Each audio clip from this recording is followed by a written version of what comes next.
नमस्कार दोस्तों रिसेंटली भारत के स्कूल एजुकेशन सिस्टम में एक बड़ा बदलाव हुआ है। क्या है कि सीबीएसई ने नया 3 लैंग्वेज फॉर्मूला इंट्रोड्यूस किया है। R1, R2, R3 selection. इसको हम डिटेल से समझेंगे क्योंकि इसके बारे में बहुत ज़्यादा चर्चा नहीं हुई है और इसका इम्पैक्ट बहुत बड़ा होगा, क्योंकि यहाँ पर एक कंट्रोवर्सी भी सामने आई है। ये भी बोला जा रहा है कि क्या भारत में इंग्लिश जो लैंग्वेज है उसको खत्म करने की कोशिश की जा रही है।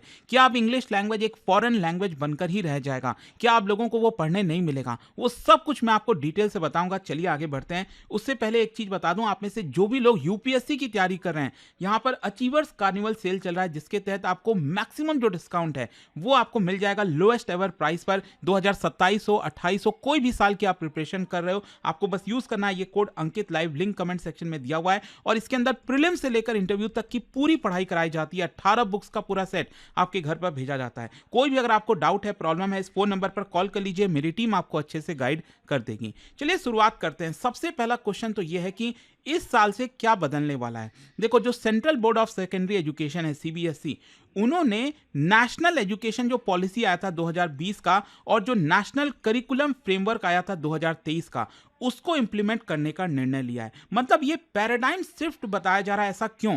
क्योंकि अभी तक भारत का जो एजुकेशन सिस्टम था वो काफी कंटेंट हैवी था। कंटेंट पर पूरा फोकस किया जाता था, एग्जाम पर पूरा फोकस किया जाता था। लेकिन अब ये कॉम्पिटेंसी बेस्ड हो जाएगा, फ्लेक्सिबल हो जाएगा, मल्टी डिसिप्लिनरी लर्निंग आपको देखने को मिलेगी। अब क्वेश्चन ये आता है कि ये 3 लैंग्वेज फॉर्मूला है क्या?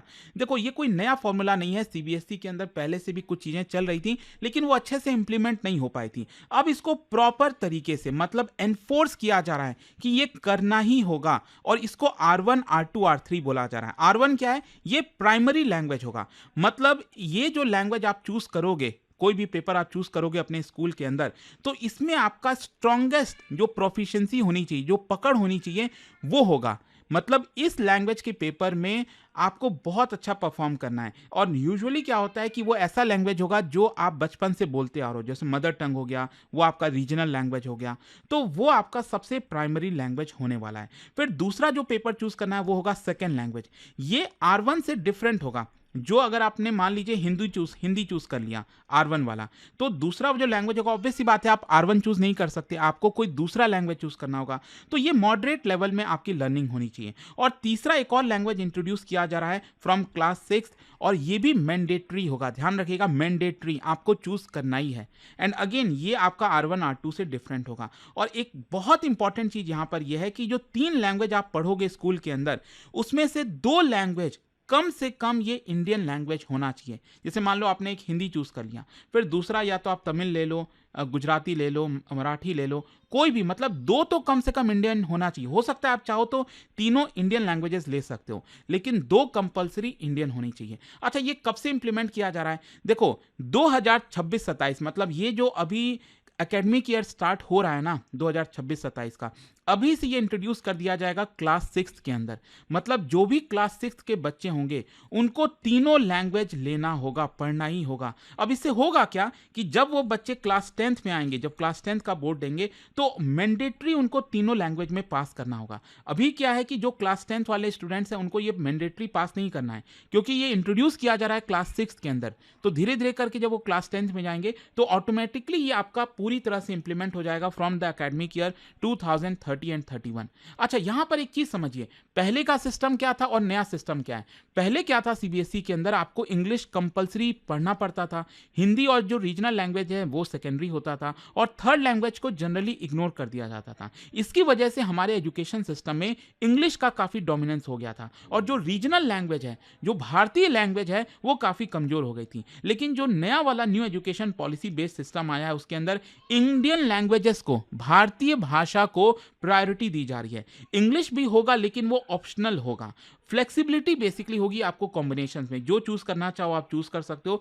यहां पर एक बड़ा जो शिफ्ट आया वो यही है कि अब हमारा जो स्कूल एजुकेशन सिस्टम है वो इंग्लिश सेंट्रिक एजुकेशन से शिफ्ट होकर मल्टीलिंगुअल एजुकेशन में बदल जाएगा। अच्छा, इसके पीछे का लॉजिक क्या है समझिए। सबसे पहला है कॉग्निटिव बेनिफिट। यहां पर यह कहा जाता है कि जो मल्टीलिंगुअल के चिल्ड्रन होते हैं, जो कई सारे लैंग्वेज सीखे होते हैं, उनकी मेमोरी काफी अच्छी होती है, हायर एनालिटिकल एबिलिटी होती है, और जो प्रॉब्लम सॉल्विंग की एबिलिटी है वो काफी इंप्रूव हो जाती है। फिर कल्चरल इंटीग्रेशन भी होता है, आप ज़्यादा भारतीय भाषा को पढ़ोगे, एक भारत श्रेष्ठ भारत को प्रमोट किया जाएगा, रीजनल आइडेंटिटी और मजबूत होगी, नेशनल यूनिटी मजबूत होगी। आप एक नॉर्थ इंडिया के किसी लैंग्वेज को पढ़ोगे, आप एक साउथ इंडिया के किसी लैंग्वेज को पढ़ोगे, तो आपको दोनों तरफ की भाषा पता होगी। फिर यहाँ पर पॉलिटिकल इकोनॉमी ऑफ लैंग्वेज क्या है कि भारत में लैंग्वेज ट्राइलमा, मतलब एक तरफ इंग्लिश ग्लोबल मोबिलिटी की तरह काम कर रहा है, हिंदी जो है नेशनल लिंक लैंग्वेज की तरह काम कर रहा है, और जो रीजनल लैंग्वेज है वो आपका आइडेंटिटी की तरह काम कर रहा है। तो ये पॉलिसी क्या कर रही है कि तीनों को बैलेंस करके चल रही है। लेकिन एक क्वेश्चन यहां पर यह आता है कि क्या इंग्लिश को एक फॉरेन लैंग्वेज बनाया जा रहा है?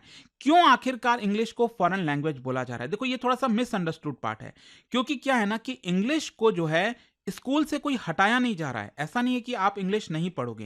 एक्चुअली क्या है कि अब इंग्लिश को जो पहले प्रायोरिटी मिलती थी, अब वो शायद प्रायोरिटी नहीं मिलेगी। अब यहाँ पर नॉन इंडियन लैंग्वेजेस के अंदर इंग्लिश शामिल हो जाएगा। मतलब English will be one of many optional language. आप चूज करना चाहो, आप पढ़ना चाहो तो पढ़ो, नहीं पढ़ना चाहो मत पढ़ो। जैसे कि फ्रेंच हो गया, जर्मन हो गया, जापानीज हो गया, वो जो स्टेटस है ना, वही सेम स्टेटस अब इंग्लिश का होगा। अच्छा, ये वर्क कैसे करेगा? जैसे मान लो आपने हिंदी ले लिया, दूसरा संस्कृत ले लिया, दोनों इंडियन लैंग्वेजेस हैं। फिर तीसरा आप चाहो कोई भी ले सकते हो, इंग्लिश ले सकते हो, फ्रेंच ले सकते हो, या फिर मान लो आपने तमिल ले लिया और हिंदी ले लिया और फिर फ्रेंच ले लिया, बंगाली ले लिया, मराठी ले लिया, या फिर इंग्लिश ले लिया। तो इस तरह से आप अपना कॉम्बिनेशन बना सकते हो। ठीक है, ये कॉम्बिनेशन नहीं होगा इंग्लिश, फ्रेंच, जर्मन, आप तीनों फॉरेन लैंग्वेज नहीं पढ़ोगे। कम से कम 2 लैंग्वेज तो आपका यहां पर इंडियन होना ही चाहिए, ये इंपॉर्टेंट है। अच्छा, कंट्रोवर्सीज क्या है? एक कंट्रोवर्सी यह है कि इंग्लिश को लेकर कि एक परसेप्शन बन रहा है कि इंग्लिश को डाउनग्रेड किया जा रहा है, क्योंकि अब देखिए क्या है ना, ग्लोबल कॉम्पिटिटिवनेस, कहीं भी फॉरेन कोई स्टूडेंट वगैरह जाता है, इंग्लिश आज के डेट में काफ़ी इंपॉर्टेंट हो गया है। दुनिया में कहीं भी आप जाओ तो एटलीस्ट इंग्लिश पता है तो आप काम कर सकते हो, उनसे बातचीत कर सकते हो। वो नहीं होगा तो फिर क्या होगा? फिर फेडरल टेंशन भी बढ़ेगा। अब जो सदर्न स्टेट्स हैं, स्पेशली तमिल वगैरह में आप देखते हो, तमिलनाडु में, वहां पर अक्सर इसको लेकर डिबेट होता है कि क्या सरकार बैक डोर के थ्रू हिंदी को इंपोज करना चाह रही है। लैंग्वेज एक बहुत ही सेंसिटिव मुद्दा है। प्रैक्टिकल इश्यूज भी है ना। अब आप सोच के देखो, एक स्कूल के अंदर आपको इतने सारे लैंग्वेज के टीचर्स रखने पड़ेंगे। मान लो अर्बन एरियाज में, दिल्ली मुंबई जैसे शहर में तो चल जाएगा, व्हाट अबाउट रूरल एरियाज? क्या आपको लगता है रूरल एरियाज में ये सुविधाएं प्रोवाइड हो पाएंगी? बहुत मुश्किल है। अच्छा, dual level mathematics and science, ये तो हमने लैंग्वेज की बात कर ली। अब एक और जो बहुत बड़ा चेंज है वो है मैथमेटिक्स और साइंस के अंदर।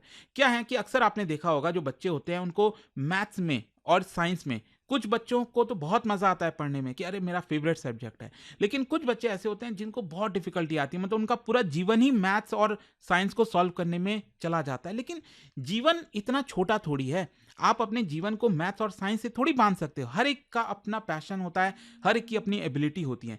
तो यहां पर हो क्या रहा है? यहां पर सीबीएसई ने 2 टियर लर्निंग सिस्टम इंट्रोड्यूस किया है मैथ्स के लिए और साइंस के लिए। क्या होगा ना कि एक स्टैंडर्ड लेवल होगा जो कि मैंडेटरी होगा सभी बच्चों के लिए। मतलब कि जैसे मान लो मैथ्स है और साइंस है, ठीक है, तो इसमें कुछ बेसिक ऐसी कॉन्सेप्ट्स होंगे, चीजें होंगी जो हर एक बच्चे को पढ़ना होगा, और वो बहुत ही कहते हैं ना, मतलब कोर कॉन्सेप्ट हो गया, जो फाउंडेशन होता है वहीं तक आपको सीखना है स्टैंडर्ड लेवल पर। अब दूसरा होगा एडवांस लेवल, ये ऑप्शनल होगा। जिन बच्चों को बहुत मजा आ रहा है साइंस पढ़ने में, तो वो क्या करेंगे, जो एडवांस लेवल वाला साइंस है वो उसको ऑप्ट कर लेंगे। बाकी बच्चों को वो कंपलसरी नहीं है। क्यों उनको इतना प्रेशर में डाला जाए? आई होप आप समझ रहे हो। किसी को मैथ्स में बहुत मजा आ रहा है तो वो क्या करेगा, वो ऑप्शनल के तौर पर मैथ्स को ले लेगा। चलो भाई वो पढ़ो, जिसको, जैसे मान लो क्लास में 50 बच्चे हैं, उसमें से 15 बच्चों को मैथ्स में बहुत मजा आ रहा है तो वो ऑप्शनल ले लेंगे, बाकी 35 बच्चों को लेने की जरूरत नहीं है। और यहां पर देखिए असेसमेंट कैसे होगा। एडवांस्ड एग्जाम जो होंगे, जो एडवांस लेवल है, वो एडिशनल पेपर की तरह है, वो कंपलसरी नहीं है। जो मार्क्स आपके मार्कशीट में आएगा ना, वो सेपरेटली होगा। जैसे मैथ्स का मार्क्स जो है वो स्टैंडर्ड वाला और जो एडवांस वाला, वो दोनों के मार्क्स आपके सेपरेटली होंगे। तो आपको डिफरेंशिएट नहीं, मतलब ऐसा नहीं होगा कि दोनों को कंबाइन करके मार्क्स आ रहा है। तो ये चीज समझिए कि अगर आप एडवांस लेवल पर फेल हो रहे हो ना, तो यहां पर आपको कोई पेनल्टी नहीं है कि आपने ये वाला ऑप्शनल वाला या आपने क्लियर नहीं किया एग्जाम तो आप उसी क्लास में रह जाओगे, ये चीज नहीं होगा। तो ये कहीं ना कहीं एक बड़ा चेंज आ रहा है हमारे स्कूल एजुकेशन सिस्टम में। मेन ऑब्जेक्टिव क्या है कि एकेडमिक प्रेशर को रिड्यूस किया जाए। सभी स्टूडेंट्स को डीप में मैथ्स और साइंस में जाकर पढ़ने की जरूरत नहीं है। यहां पर अर्ली स्ट्रीम अलाइनमेंट हो रहा है। स्टूडेंट्स जो है स्टार्टिंग से ही डिसाइड कर पाएंगे कि उनको साइंस स्ट्रीम में जाना है, कॉमर्स, आर्ट्स में किधर जाना है। फिर टैलेंट का भी डिफ्रेंसिएशन होगा ना, मतलब जो हाई अचीवर्स हैं, जो आगे चलकर मैथ्स में पीएचडी करना चाहते हैं, साइंस में जाना चाहते हैं पूरी तरह से, तो वो स्टार्टिंग से ही उनको एक अंदाजा हो जाएगा कि वो उनके लिए वो शौक है, वो उनको अच्छा लग रहा है, ठीक है। लेकिन बहुत सारे चैलेंजेस हैं स्कूल्स को। अब सोच के देखिए कितना बर्डन होगा स्कूल्स के ऊपर कि डुअल टीचिंग ट्रैक रखना होगा। क्या ये पॉसिबल है भारत में? टीचर्स के पास एडवांस पेडागॉजी जो ट्रेनिंग है वो होनी चाहिए। अर्बन एरियाज में तो चलो फिर भी ठीक है, रूरल एरियाज में कहाँ से लाओगे?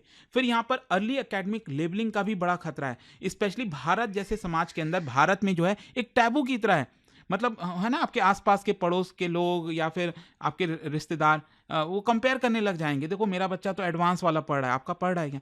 मतलब ये थोड़ा सा प्रॉब्लम है, माइंडसेट में दिक्कत है हमारे देश में। खैर जो भी है, इंटीग्रेशन ऑफ फ्यूचर स्किल ये भी एक बड़ा चेंज आ रहा है।